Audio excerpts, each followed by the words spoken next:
What is up, killers? Kev here, and today back with a brand new episode of Skyrim Special Edition. This is episode 444 within this series, but without further ado guys, let's just jump straight into the video.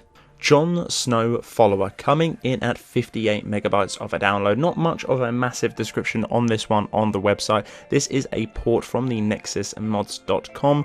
Full perms and permissions have been taken to this one, which is absolutely great and cool to hear, because usually certain selective ones are going to be stolen and then shortly removed from the site, possibly within the week. But for this particular follower, you can find him in Riverwood Inn, which is going to be the Sleeping Giants Inn. Pick him up, pretty easy and accessible. Shame we cannot see the stats on this particular follower, as we do not or will not know what it is going to be with this particular guy. Again, Jon Snow should be pretty powerful and pretty useful within the game. If you're a massive Game of Thrones fans, then obviously try this one out. It's definitely going to be up your alley. Once again, not too sure what the stats are going to be on this particular character. It's a little bit of a shame. I've tried to source it out through the Nexus and unfortunately cannot find it via the link within the description on the Bethesda.net website. Blackguard Armor coming in at 51.3 megabytes of a download. This particular mod adds boots, chest, helm, gloves, great sword, a beautiful separate location for this particular mod with a unique boss fight too with this particular mod. How to get it, you probably ask? Well, go to the set location, which is going to be the Blackguard Tower. It is going to be on screen now. If you're struggling to find it through this one, pause it as always. If not, click the link and have a little look in the gallery. It gives you a separate location for this particular mod. Fight the boss and there you go. You will be able to get all the loot, which includes everything I did say within this particular mod.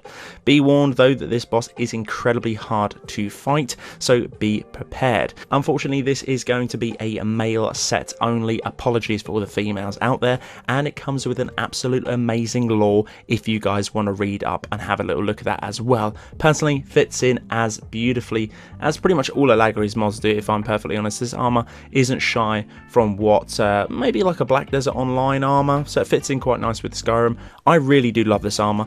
It is very new, very fresh. Love Aladons mods. The download size is perfect for something like this, as the model meshes and textures are going to be flawless every single time. If you haven't got this one, at least pick it up and try it. I think it's absolutely beautiful. Loads of other ones to be covered on the channel very shortly. Epic playable Daedric Prince Hermaeus Mora coming in 114.4 kilobytes of a download. For this particular race, it does come with a beautiful backstory for you guys to read up and have a little look. Nice and lengthy too, and how this particular Daedric Prince fits within the game. Quite lengthy, but I'm going to skip over that. I'm going to get to the nitty gritty stuff here, which is going to be the skills, starting spells, and the base stats for this particular race.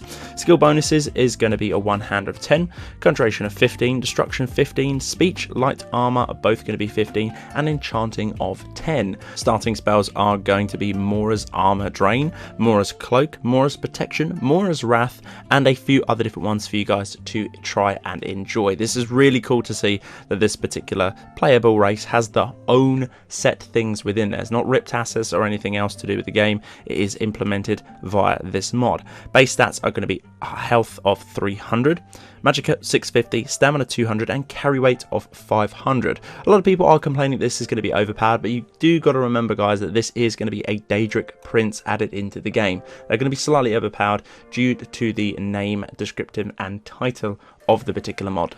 Aladons Armory. This is going to be coming in at 12.9 megabytes of a download. We covered this mod absolutely ages ago, but this particular one is going to be the Lite version, which is going to be lesser of a download, and it is going to be a test as well. A few things have been sort of tweaked and altered with this particular mod.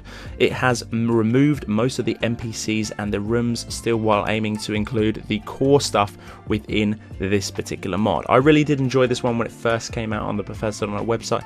It had so much within it. It's absolutely insane. I'm pretty sure it has everything within the base game and a few other different things added to it as well, mainly enchanted and a few other different custom items too.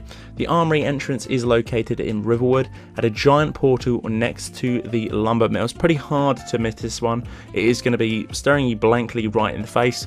Upon entering, you will be greeted with this beautiful section here, as you can tell on screen now, which has a load of other different chests and other different sort of things you can bust open and enjoy all of the loot. This is going to be perfect for a development area. I'm not too sure how you guys are going to feel on it, just for the simplistic fact of it pretty much has everything within here. You could argue that it is sort of going to be a cheat room. I'm not too sure how you want to view it, but for me, I actually really do like this, and as I said before, I really did enjoy it once upon it came to the Bethesda on the website many moons ago, and I just fell in love with it. It was absolutely awesome. It's nice to see that there's going to be a light version of this particular one. I'm not too sure what the main version of it was, but the download size is moderate. Again, 12.9 megabytes of a download. Why not stick around and enjoy this particular mod while it's here as a test? It might be removed from the mod author and published as a full version of a light version, but who knows? Fingers crossed that it's here to stay, because I really did enjoy it. Curse of the Vampire, coming in an incredibly low 418.9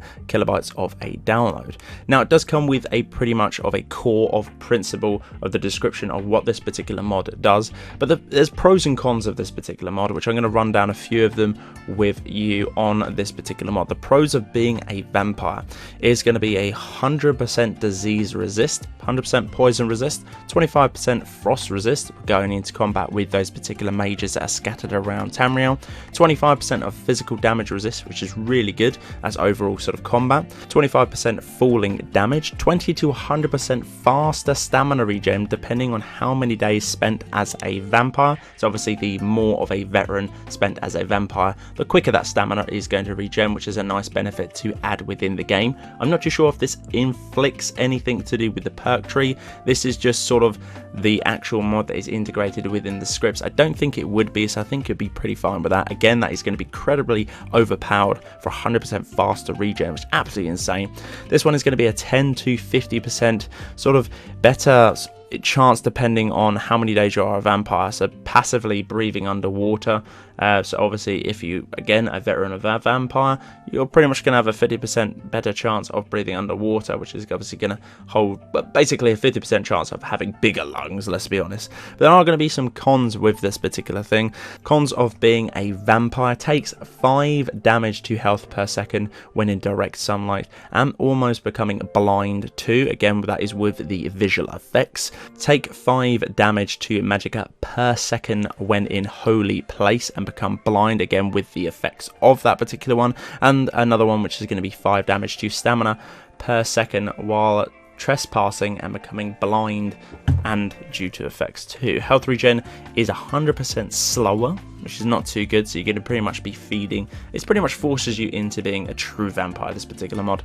Healing magic is 50% less effective, which is not good for those people who have sort of a low restoration within the game. Potions are 50% less effective too, and 25% weaker to fire. The default spells and powers to obtain becoming a vampire, which is going to be listed within there. There's going to be a bat form for this one, vampire drain, which all have different abilities too, and sort of dampens cons and pros to those ones too. Perks within there, again, due to all other different things, it basically gives you a full rundown of everything, of the pros and cons. Some good things, some bad things, but they're the main ones that I did sort of specify within that one. If you're worried about perks, again, there's a full list and a full rundown of everything in the description on the Bethesda on their website. So guys, that's the end of this particular video. Hopefully you guys did enjoy. This has been episode 444 within my series. Guys, if you did enjoy, I would very much appreciate a like on the video. That's helped me out an awful lot. If you're new around here too, click that subscribe button. Right next as well, there is going to be a little bell icon. If you click that, you will get a notification that every single time I upload a video like this to the channel. But until the next one, guys, Killerkev here, and Killerkev out.